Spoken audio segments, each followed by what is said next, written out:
Okay, I want to welcome everyone to our first session of the Business School Alumni Network's Career Edge webinar series. This is a four-part series. We're really hoping to provide everyone with information to be successful in their career, and while also helping people brush up on their professional skill sets. I'm really excited about today's topic that's going to be presented by Stephanie, considering a career change. I've gone through a career change myself. When I mentor young business students who are worried about career changes, I think it's a really important topic because I hear people say, I can never make a career change. Someone told me that, and I think that's terrible advice. So once again, I want to thank you everyone again for joining today's session. And before we kick things off, I just want to give a quick call out to our question and answers. So in the top of your screen, you can actually ask questions, and we will document them, and they will answer as many as we can at the end. And then myself, Gage Chappell, I'm a graduate from the 11-month, I think now 1-year MBA back in 2015, which seems so long ago. And I am a manager at Hitachi Consulting. And I'd like to give a warm welcome to Stephanie Klein and thank her. We thank her many times today. But Stephanie is a president of Experience Factor, a recruiting firm that she founded in 2004. She's a native and she graduated from CSU, so she might say go Rams. With a degree in management from Regis University. So I'd like to welcome her. I'll give everyone 15 seconds to read the last paragraph that I assume everyone here can read. And then I will pass on the clicker to her. Thank you. Hi, everyone. Welcome. I have, as Gage alluded to, I've run a recruiting firm and been a recruiter for a very long time. And a good portion of my day is spent taking calls from people who are in career transition and needing support and guidance. So I'm hoping this webinar gives you just enough confidence and context to navigate your own career transition if that's indeed what you decide to do. So first thing I always have to say to anybody who's in career transition is that it is not easy. Making this transition is art and skill, luck, timing, perseverance, and it is not for the faint of heart. And as we all know from jobs that we've had or friends that have gotten jobs, it's not necessarily who is the best at the job, it's who knows how to be best at getting hired that gets the opportunity. So we'll start with that. Okay, so Gage and I are gonna make this somewhat interactive because Gage has gone through some really interesting career transitions, and as he will share with us through this process, some of it was timing and luck, but a lot of intention and skill focused in the right way. So the most important thing when people start a career transition, they call, is I ask them to really think through themselves.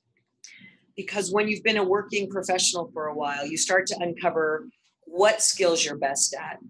You also start to uncover where you'd like to use those skills. And you also talk about how and where and why you want to use those skills. And so I really think of career transition kind of like the little bullseye that you see to your right of the screen where there's lots of possibilities, but it's your job as a professional going through career transition to get as close to the center of what makes you tick the fastest. So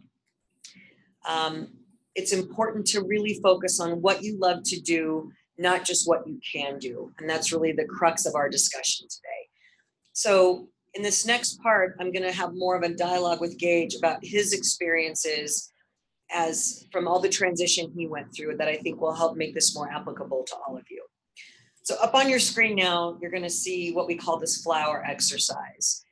And all of this information can be found in What Color Is Your Parachute, which is a book that they print out every year.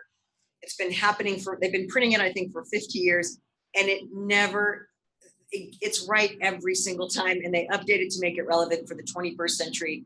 And I think I have on my desk right now 2019 What Color's Your Parachute. So feel free to find it in the library or online or however. Okay, so this flower exercise encourages you to look at all these pieces and parts of your life as you narrow down what you want. So I'm going to turn over to Gage now and ask Gage, when you think about your career transition, can you kind of walk us through your story? Yeah, so my career transition, I guess, actually originally started back in 2011. Okay. That's when I left active duty Army, and I didn't have a plan. I had a half-baked plan at best. And what had happened is I actually struggled in that transition. I took really bad jobs because I was always a high performer in the military. But I took jobs that were well beneath what I thought my skill, my knowledge, and my abilities were. And I did that for a couple of years, and I took some really bad jobs. I tried to transition very poorly, and then I realized through a very frank conversation with my best friends, I was like, Gage, you're better than this. Go back to school and restart yourself. Gotcha. So I did. And I went back to my MBA, and that was a whole other transition even after that about what I wanted to do with my career. So when you look at this flower exercise, one of the things that, as you saw from Gage's bio, is that he's a business consultant now. And for all of you that are on the phone that are thinking about this career transition, let's just use the title and the job of business consultant. And as you think of that, there are hundreds of business consulting jobs in the country, if not thousands. However, within business consulting, there are several different specialties and nuances and industries and focus. And so as we look at this little flower here and think about, for Gage, as he was starting to think through narrowing his focus down, let's go to geography for you first, Gage. So how did you end up in Colorado? Part of my transition, I worked with a military corporate headhunter company. Okay. And so they said, you're going to move to Colorado. They gave me a bunch of really poor job options. Awesome. And I took one. Okay. I selling yearbooks. You sold yearbooks. I sold yearbooks. Okay. Terrible. All right. Absolutely terrible. Wow. I sold one in 9 months. Okay. But I sold one. All right. Way to go. Way to go. But it brought me to Colorado. Okay. And then they were going to move me to Sacramento. But I really like it here. Okay. So for Gage, kind of looking at all the possibilities, he was like, okay, I'm going to stay in Colorado and I'm going to go to school. Yep. So when you started going through your MBA program, what skills did you come away with that you were like, these are the things I love to use? This is easy for me. It's natural for me. And I seem to be kind of good at it based on feedback I'm getting or class, whatever. Yeah. I think one of the key things was, when I look at it from my military and my MBA background, was, management skills and project management specifically. Okay. Throughout the military. And it's something I excel at even in my career today in consulting. That's always one of the things that Gage is always able to deliver projects on time, on scope, and budget. Okay. So that was probably the one big thing. Okay. And when you think about other business consultants, what other areas could people leverage that they could be really good at? I really think strong analytics background. Okay. We're in consulting. It's interesting. We're looking for broad skill sets. So we want to know if people, are adaptable. Can they react to, very difficult situations? Can they, think through problems, use their, analytical brain? Can they communicate effectively? Can they build relationships with their own team and with clients? So we're looking, so we can train some of those other more maybe specific skills, but we like to look for people that can do those general skills. And so based on what I know of you, Gage, in the few times that we met, you obviously are great with people. You're quick, you're able to quickly readjust. I'm sure being in the military, you kind of were forced to do some of that. So as Gage looked at where he wanted to live, the skill set he wanted to do, the kinds of people he wanted to be around, smart professional, obviously coming through the master's, the business program here, that gives you context. And you can also think about from a workplace perspective, do I want to be on the road all the time or do I not want to be on the road? And for Gage, which I've come to understand and love, he likes being on the road. He's a total road warrior for now. For now, yes. On the road a lot. So that also kind of underscores what business analysts or business consulting opportunities can leverage, where he wants to be, the skills he wants to use, the travel that he does or doesn't want to use, the brain power that he wants to use, and then finally, compensation's a piece. Yeah. Because as all of us who are on this webinar, we all need to make a certain amount of money to support the lifestyles that we have. And so even if we find the most amazing business analyst job, but it pays well under what it would cost for us to keep our ridiculous housing costs here in Denver, it's not going to work. And so it's important that as you peel all these things back and look at all the different layers of this flower, that you spend time to really think through who you are, what you want, what skill sets you have, with whom, where, and of course, does the purpose of the organization align with who you are? Because if you have an aversion to healthcare, even though they have the most amazing business analysts or business consulting opportunities, it's not ever going to work because you're not tied into the why of what they do. Or transversely, if you love healthcare, you'd want to focus on those type of roles. So that's the flower exercise. And this is really a part of knowing yourself. switch the slide here. Okay. Bam. Okay, so these are some strategies I want you to think of. When you're in career transition, usually it means that you're doing something that you've been on a path for and you want to do something different. And so a lot of times people are like, okay, well, I got to get the right resume, but your resume is really the last thing you're working on. Really, the first thing you need to be doing is really thinking through that flower exercise about who I am and what do I want to do, so that you can craft a resume that focuses on the trajectory or the positions that you're looking for. So don't start with your resume. That's not the right place to start. The other thing that Gage can kind of talk about here is that as he was in career transition, you don't know what you don't know. So can you share some times where you kicked the tires of some companies that maybe didn't have openings but kind of interested you? Well, quite a bit actually. So I think it was 50-50 had openings. So with my current firm, Hitachi, there were no openings.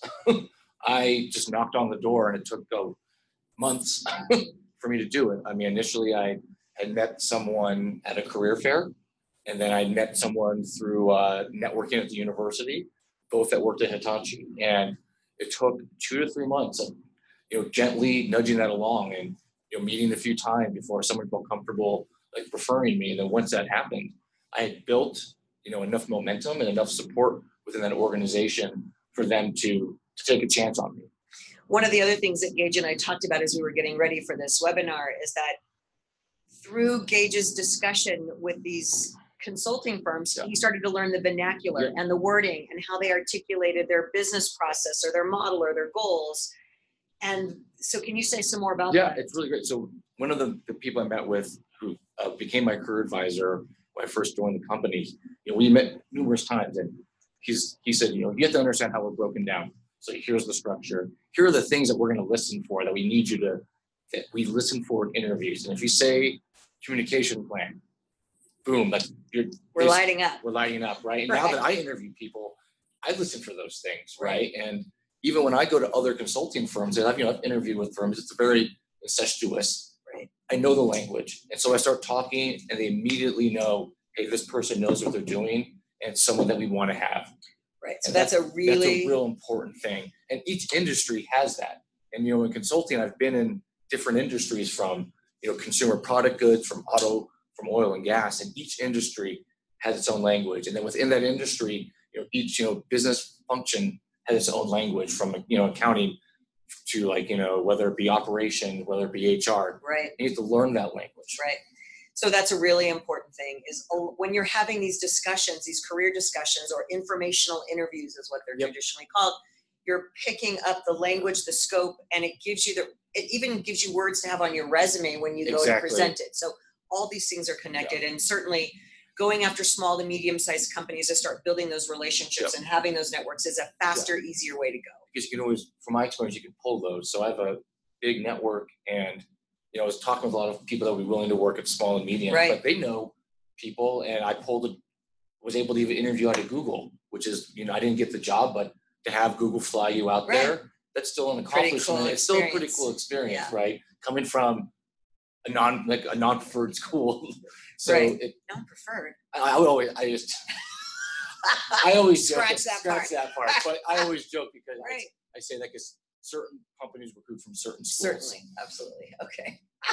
The other thing that's important to do and remember here is that really, when you're starting this process, the worst thing you can do is throw a resume over the wall into a black hole and hope that someone will make the connection that you would be a good fit. So it's really important to leverage your network and contacts rather than just applying to an ad blind, especially these large, very well regarded, sometimes organizations that have a pedigree about what HR will be looking for before they think. Don't do that. I did that. Okay, good. I did. So I always transparent. I left my MBA program because in my MBA program, I switched. I wanted to do nonprofit. People do, right? And I said, you know what? Back to their salary on the right. I wanted to make more money, and I can give back in other ways. But when I made that switch, I completely dropped the stuff I was doing before in the nonprofit world, networking, meeting people. And I literally spent 4 weeks applying blindly to jobs. And then Sue Wyman called me just out of sheer luck, and was like, what are you doing? Literally, I clicked on a job link, and it pinged her, And she like looked at my stuff, and then she called me, like, what's going on? And I was like, oh my gosh, I'm in panic mode. And she like was talking to me about how I should be really realigning my career. And then another mentor at the university was like, Gage, you know better than this. And I was able to refocus and then do what you've talked about to get that job I wanted. It's so funny because when you're in career transition, you kind of feel like activity of just applying to stuff makes you feel like I got something done. Mm-hmm. But if it's not focused, it's such a waste of time. It sucks your soul, your money. It's horrible. So don't do it. And to Gage's point, kind of when he got back on track and figured out the right way to go about it, once you have those conversations, you only get one chance to make a first impression. You have to come across like, I'm focused on this industry. I've been doing my research. I really want to hear more about you and it. Because if you just come in and meet someone, you're like, I'm looking for work. I want to get out of what I'm doing. People are like, okay. Yeah. So one thing I'm going to say here, because it's a really important thing that people talk about. When you're ready to make a career transition, the most successful placements or jobs are ones where you feel like you are going to something, not just getting the hell away from something. And sometimes people are in transition just because they want to get the heck away from what they're doing, or a person, or toxic this or that. So it's really important that you're thoughtful and intentional about going to something. And the other thing that makes career transition difficult, but is important, is that you have to run a parallel path. And you know, you might have to do your day job or stay in school and keep that moving forward, but also at the same time, be focused and intentional about looking for the work. Do you have any experience with that, Mr. Gage? Well, I mean, when I was unemployed trying to find work, I guess my parallel path was multiple paths. Like I wasn't just interviewing at Hitachi. It was constantly looking at other companies. And I was just trying to scrounge and make things work but I do know I have looked for jobs while in, and I will say I just kind of did it just to do it because there came a point I just wasn't happy. Right. And that's not really the best. Just trying to find an exit strategy. Right. You're leaving something. And then when I reevaluated it, talked with like my director, realized, this is actually, I need to stay. But initially I just was gonna just go. You know what? It's time to go. Right. And that's not when you make your best choices. It's a terrible choice. Yeah. Okay, so here's a couple of things to keep in mind as we kind of started our half hour with. It is more than science. There's definitely an art to it. It's mysterious, which means it's frustrating because you'll have some friends that are like, oh my God, I applied to one job, I got it, I love it, life's great. Yeah. And then you'll find someone else who's like, I've been in search for 18 months, and then 900 people in between. So not everybody's path will be your path. Not everybody's story will be your story. Transversely, there's not an always right way to do this, and there's not an always wrong way to do it, but there is a process and a system to follow. And again, there's certainly our resources here at the university, and there are outside people who do nothing but help people with career strategy. And this is a very hard thing to go through. So I would always encourage people to find support and find your tribe so that you get the support you need to do this successfully. The fourth bullet down here is that job hunting can be a full-time job. And that is true. And one other thing I want to bring up, which will be completely contrarian to this, which is why I say job hunting is mysterious, is that the more seasoned you are in your career and you want to make a transition, the likelihood is that there'll be less true opportunities that meet your geographic or your financial or your spiritual needs, whatever it is. And so there's an old saying that says, activity breeds activity. So if you are a seasoned professional and you're in career transition and you get on the internet on Monday morning and you go to the available jobs, likely is that you're only going to see a very few things that you are qualified for that meet all the little petals on your flower. So what you don't want to do is, if that is the situation that you're in, is spend 40 hours a week going after 3 or 4 jobs. Because what you'll find yourself doing is spending 19 weeks crafting a perfect cover letter that no one is going to see. Or you're going to belabor and stretch out things that should be done quicker and off intuition than getting into the nitty gritty of, should I have a period after this sentence or not? And so another thing that you might want to consider is, if you are not working, focus your time on applying for those appropriate jobs and networking, but spend your other times either volunteering or go get a temp job so that your brain and your pocketbook are still moving in a positive direction, because people get stopped and it's very hard to find the momentum to get back up. So please, even though it is a full-time job, you might need to have some other things to keep you busier, to help you be more effective and efficient in this process. Okay. My dear Gage. Questions? We're ready now for any questions that you have. Okay, so terrible eyes to see things really close. So the first question we have, Stephanie, is I graduated with my MBA 4 years ago. I heard to leverage it, I had to make a career or job change within 1 year of obtaining it. Is it a disadvantage to try to leverage my MBA after 4 years? So I'm interpreting this question to say, does anyone care if it's been 4 years? Is it still relevant? And of course your master's degree is still relevant, but the truth is the skill set you've developed is really what's going to attract an employer. You're not going to get the job just because you have an MBA. You're going to get a new job based on the skills that you have, the accomplishments that you have. And if you have an MBA on top of it, that's like the icing on the cake. But it's not the thing, it'll be a combination of things. And if an employer is looking at two candidates, they both have the same experience, but one has an MBA, that is certainly going to give you an edge. So it's not something that you forget about, but more importantly, when you're looking for work, it's being able to articulate your value proposition, what you get done. One thing that Gage said that was interesting is that from a hiring perspective, you always want to find people that are top performers no matter where they've been. So when we're interviewing people, we look for people who could tell us great stories about what they did when they were in high school, at the job at summer camp, or in the Army, or in school. They took on more projects, or they led projects, or they lead projects, or they keep getting promoted. And then if they have a master's on top of it, golden. I hope that answers your question. Next question. Next question. And the next one is, how do you examine what will help you find a career that is fulfilling if you feel completely unfulfilled in your current career? So that kind of goes back to that flower, and really spending the time to look at all those aspects of yourself. What motivates you? What brings you energy? What transferable skill sets do you love to use that are natural, that people comment, oh, you're so good at this, or this seems so easy for you. But the other thing is that it's really, really hard to do this for yourself, because we all have tapes that we play about who we are, what we're good at, what the problems, gosh, if I make this change, what am I going to do about my job or my car? We'll have to move in. So you'll stop and go back doing what you normally do. So it might be really worthwhile to hire a coach, come back to the school, work with the alumni group, and or find someone privately that can really help you unpack all these bags and put them back together in a way that more clearly, is who you are now.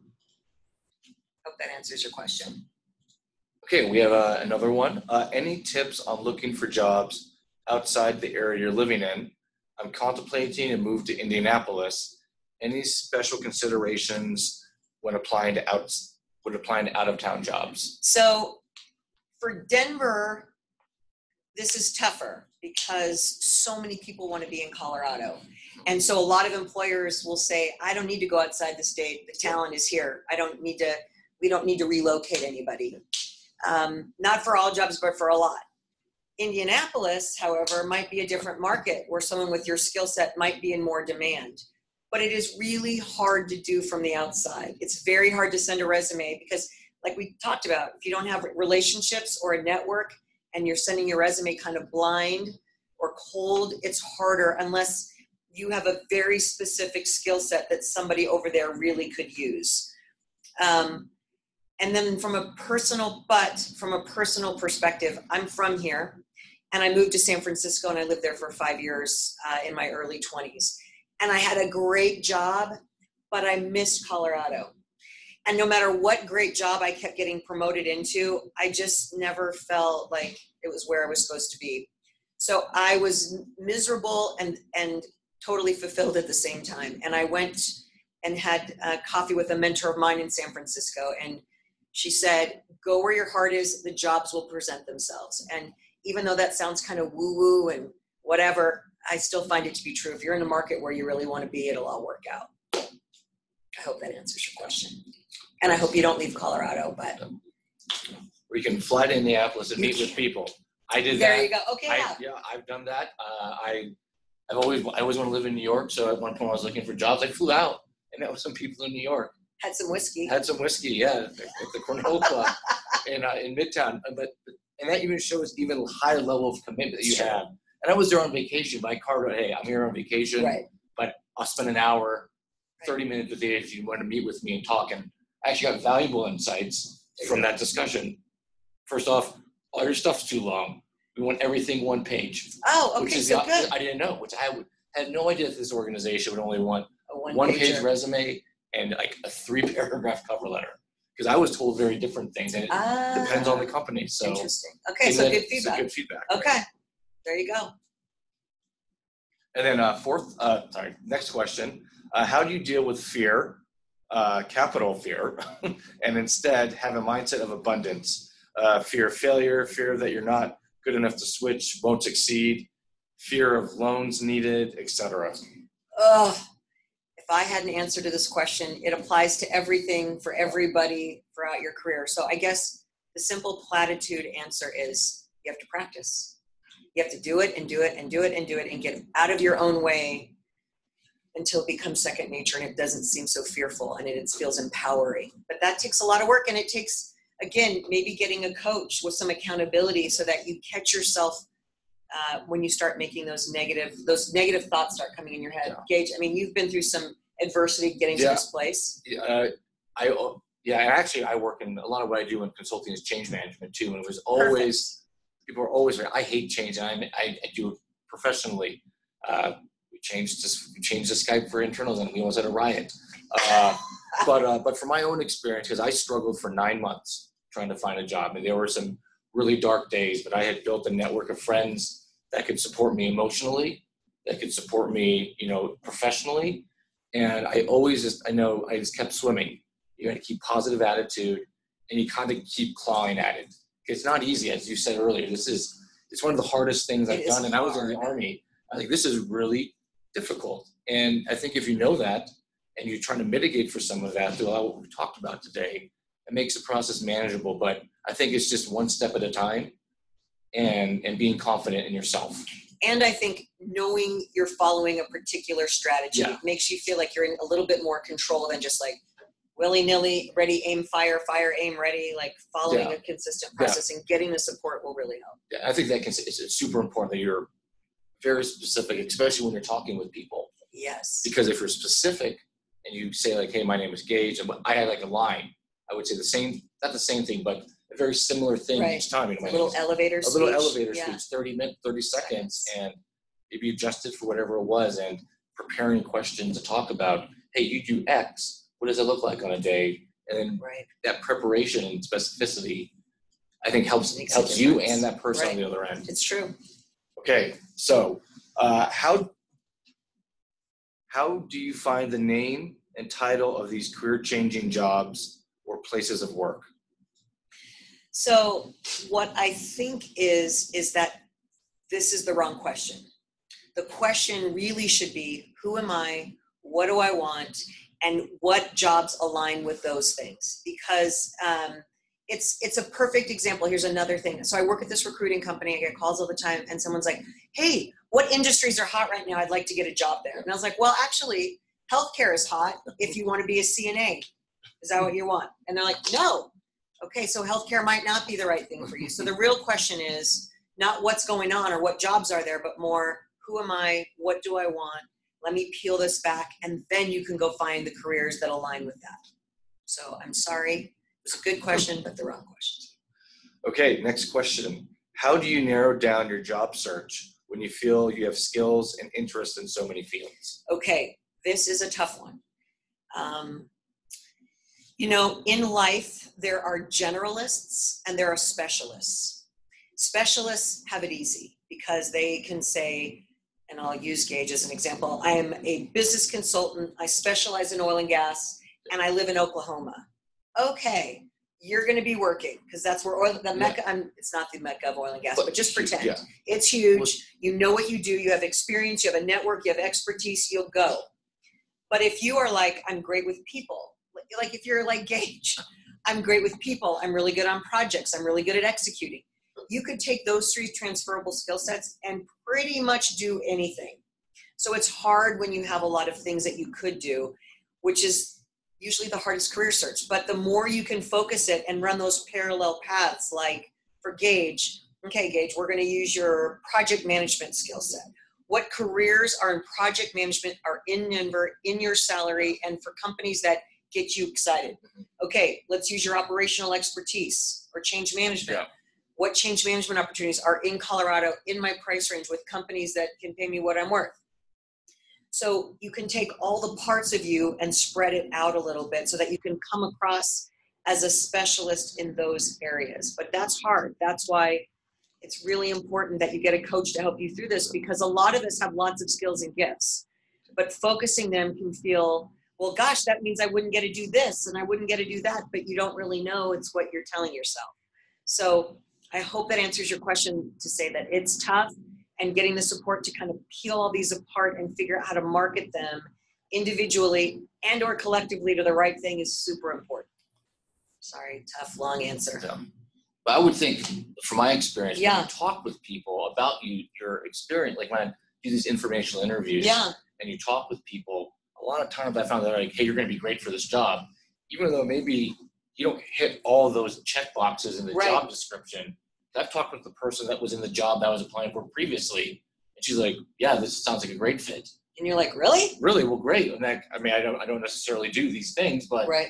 Okay. but the overall reaching. So I think that's why, if you can espouse those and you can have those good information, And you know the language and the you know lingo. the language and the lingo, and Google can help you too. I mean, there's so much out there. It's so true. Okay, next question. Can I just say one thing about that, Gage? Yes. There is something here that is interesting. So what Gage basically just said is, I met somebody, and when I look at the 20 like you must haves, I had 5. Yeah. And they were able to overlook the other 15, and I still went forward. I had confidence to be like, Yeah. okay, if you're seeing something, I'm going to check it out. Yeah. Whereas other people would be like, I only have 5, I'm not going to apply. I'm not going to make the phone call. I'm not going to reach out. So that's really interesting, because some people just shut themselves down. They're like, Yeah. I only had 5. Whereas Gage was like, I have 5, but I'm sure I'll close the other 15. Yeah. I mean, I said, even my current job, I applied to eventually I ended up at an experienced hire and consulting role where they wanted like 5 years of experience in consulting. And you I have. had 0. Sweet. Way So to go. That's like the top one, right? Right. They're like, hey, you will take a risk. Yeah. So that's why I It's say that. interesting. Yeah. Okay. Okay, next question, Stephanie, is any tips for the seasoned candidate who runs into ageism when you're overqualified might really mean you're old? This is tough, because sometimes it is true that people will discriminate against you for a variety of things: your age, your color, your sex, your race, everything. But ageism is a thing if the employer feels like the skills we're looking for could be done by somebody who's going to need less money. Mm-hmm. And that's a thing. So when you're a seasoned professional, you have to really think about, okay, when you go back to that flower thing and you think about, do I need to you get to a certain age in life, and my husband actually was in transition for a while, and as you can tell, I'm not young anymore. And when he was looking for work, he had a certain level of compensation he had to make. We have a house and a mortgage and kids and the whole shoot and match. And so he really had to think through, can I expect to make the same amount of money and go to a completely different industry? And the answer was no. Because if you plan to go try something completely different, you might have to take a couple steps back. And it's hard to talk someone into the fact that you're willing to go that much down in your compensation and lifestyle to take something different. So that will never work if you're sending your resume into a black hole and have no network and no relationships. It can work if you've built up relationships and network and people know you and they're willing to give you a shot because they know who you are. And you've done your homework and you've done your research and you know specifically and exactly the lingo. It can happen. But certainly could you be discriminated against because of your age? You could be. And it's hard. So again, getting the support and coaching you need to make this transition will be really important for you. But you can do it. Okay, next question. Yeah. How do you find a career mentor, find the right fit? So like anything else, if you were going to go get a house painter or you were going to go have anything done to your car, you reach out to your network and your community and who do you know? And I'm quite sure that the Alumni Association here has ideas and network and resources. You could Google it. You could get on LinkedIn and put in career coach and 1,000 people will pop up. Most career coaches, some go face-to-face, some do it over the phone, and the price point could be all over the place depending on what you need. They all typically allow for a free consultation so that you can kind of find out if they have experience helping someone like you in the situation that you're in. And what you do want to listen for is that they have a process. We're not looking for counseling, we're looking for coaching. And that's a distinction you want to make sure of, is that you have someone that's action oriented that will say, we have a system and a process that we're going to follow that's going to help you get to the end of that's going to help you achieve your goals. So use your network, go back to school, ask us how we can help you. Google, and go to LinkedIn and you will find plenty of resources. I think that kind of ties into the next question, which is any recommendations on those types of coaches in the Denver area? Personally, I have some, but again, I know the school and the Alumni Association will have some that you can, So I feel okay about that. I feel like you'll get what you need. Yeah, and there's no current students on this call, right? There might be, and if you're a current student, I mean, that is the most opportune time to find a mentor, because there's tons of people like me who want to coach and mentor students because we love students. Right. And that carries over. It doesn't stop when you're a student. I still reach out to people that mentored me, and I've been, working 3 or 4 years, three years in school. So it's a great time when you're a student, because everyone wants to help students. Right. And every, the network that you have as an alumni is strong. Yeah. And you got to leverage that. Okay. And then I think the last, maybe the last question. You have already mentioned What Color is Your Parachute book. What other books and resources can you recommend? So what I would say is that if you go to the career section of, Barnes & Noble or online at Amazon or however you purchase your books now, you'll see related books. And, what I would just say to you is that everybody learns differently. Some people are lucky enough to be able to read something and then execute and apply it. The rest of us can read it, but then we need to meet with someone that holds us accountable for doing the exercises. Because, What Color is Your Parachute is like that thick with lots and lots and lots of meat in it. And your first exercise will really make you think through that flower exercise. And that takes thought and work and discipline. And 99% of the people will look at that in the book and then go to the next chapter, look for an easier thing, and then go to the next chapter, look for an easier test. And then your book will be closed. It'll be 6 months later and you won't have done anything. So there's a lot of great books. It's really not, that book is just good because it's been around forever and they update it and there's good stuff in there. But it's really about the application of the exercises in those books. That's going to be the key. Okay. This is the last question. Okay. Any recommendations for transitioning from nonprofits to the corporate world? Okay. That is tough because I feel like I've said that is tough a lot. But like I said, career transition is tough. So I won't have to say it's tough anymore. That's an interesting challenge because, as you know, the person who wrote this question, people in the for-profit world perceive that people in the not-for-profit world do not have what it takes because they don't think they have the drive. They don't think they're business focused enough. They think they're too mission minded. It's like people who are in the government who try to get into the private sector. It can be difficult. But if you focus on the skills that you have that demonstrate how you help that organization make money, save money, or improve their operations that are very for-profit oriented things, you'll have a more successful way of making that transition. If your resume is just like, here's all the not-for-profit work I've done, I want to come work at DaVita, I'm looking at them, they're outside of the window, they're going to question, well, we're very for-profit in here. There's no messing around. Do you have the chops and the skills and the outcomes and the track record of success that will enable me to perceive that your success there can be translated to being successful? And speaking of DaVita, this reminds me, so I had a friend that transitioned there, but she was a teacher. So I guess I was a nonprofit, right? Yeah. What she did, I helped her. Because you're good like that? I'm good like that. And she's a great Army non-commissioned officer. But So, well, let's try to find jobs in the corporate world that are similar to teaching. Right, 'Cause they can learning and use it- development. Learning, and that's where she went, right? So moving into something that's similar. So if you're in a nonprofit and you work in, their operations, I know they have their finance. It Right. might be a little bit different finance because they're not dealing with, like shareholders and profit, but they're still similar things. And there's plenty of companies that Yeah. don't have shareholders Exactly. that are $2 and $3 million organizations that would love to have somebody who's got, the nice thing about not-for-profit is that usually you're doing a lot of different things because there's not enough money. Yeah. So taking that ability to kind of work on lots of different things at once really does apply to a lot of small businesses if it's marketed the right way. Even maybe startups. I mean, Right. the nice thing, because I was interested in nonprofits. And nonprofits, there's a lot of people that are career focused that 100%. volunteer, give money, go to those events, and there's opportunities if you can talk with them that you might be able to find that one person. Like, Agreed. this could be a great person in my organization. Agreed. All true. Okay. And so if we did not get to your question, we will document those and we will follow up with you when we send out our resource list. So we're going to send out a follow-up email with the slide deck. But I just wanted to also say to everyone, we have upcoming webinars. So we have one on January 17th, Leading with Emotional Intelligence. Super important today in most, EI. Then on the 21st of February, Negotiating Your Best Salary. I think that's super important. How many young students I mentor that don't want to negotiate salary.